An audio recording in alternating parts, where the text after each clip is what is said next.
中期、短期っていう形で、この3つのビジネスですね。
95万、その次73万で、あと42万で、あと40万。これ同時ですから、同日。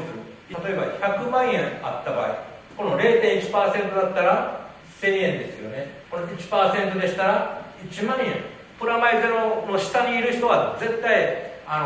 成功できないんですよ。もう亡くなる前に、死ぬまでに後悔するんですよ。やっぱあの時ああやっとけばよかった、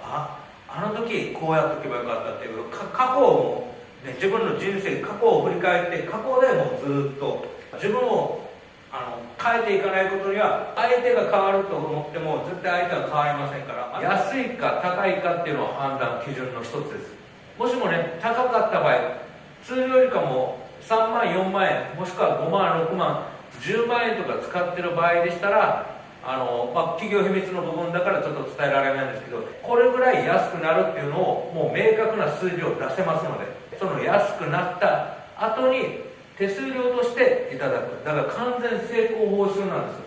毎月例えば10万円安くなると仮定して、じゃあ10万円安くなったらもう年間で120万安くなるっていうことですから、2年目で240万、3年目で360万安くなるっていうことになりますから、知らないって言ったらもうまさにチャンスですよね。過去最高ですね。もう手数料が1件あたり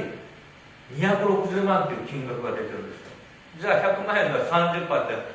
数十万安くなることになりますから、マイナンバー制度もどんどん導入されます。本業では毎月30万稼いで、それで副業10万円、合計40万稼いでるんですけど、この A さんもう自分だけこっそり秘密で稼ぐ。赤さんだけ A さんだけの秘密の稼ぎ方、それで月間もう安定的な権利的収入で毎月何もしなくても半自動的に入ってくる収入がもう確立できた状態です。この360万とこのプラス120万合計480万がこの人の収入って分かって、それが丸裸にされて銀行口座も丸裸にしてるから、じゃあある意味これが申告漏れっていう形で後から追加課税されてくるんです。このタンス預金とか、あとは申告漏れですね。そんな日本人が実際に稼いでたけど申告してないのが数兆円に上るそうです。でも申告しない人からどうやって金を徴収するかって考えた時に、じゃあこのマイナンバー制を導入して副業とかお金に対してこのマイナンバーっていうのが導入されたみたいな形で私は捉えてるんですよね。今まで貯めたお金が1000万になりましたと、丸裸にされた時に、じゃあこの1000万のうちの内訳っていうのをどんどん深掘りされていって、じゃあ実はこうやって数年前からこうやって本業とは別に稼いでましたねっていう形でどんどん深掘りされて、最終的にじゃあ追加課税っていう形で後からこうやって追加の金額を払ってください、それで申告漏れですっていうのがどんどん後からされる可能性があるんですね。今後このマイナンバー制度に対策していかないといけないんです。このお金の使い方を皆さんイメージして意識持たないといけないんです。このマイナンバーとか意識して、これ今から対策するように考えておかないといけないなっていう状態だったら、もう想定外を想定内に入れることができるんですけど、インターネットビジネスで成功するためのたった一つの戦略です。売り込まずに商品を売る方法、これを見ていただきたいんですね。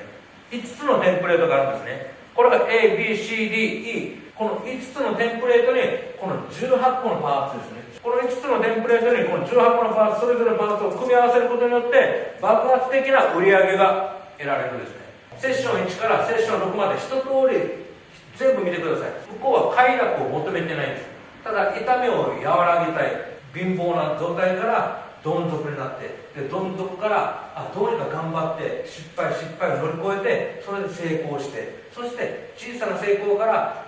ずっと小さな成功を繰り返して、最終的に大きな成功、大成功したんだって、この起承転結です。どんな商品でもやっぱメリットデメリットってあるんですよ。すでにもうあなたの商品を使っている状態のイメージまで持っていって、そうすることによって相手も使いたくなるんですよ。体験談として声を聞いていく。ゲームセドリやってるんですけど、みんなねゲームセドリもやる人が結構出て、パイの取り合いでもゲーム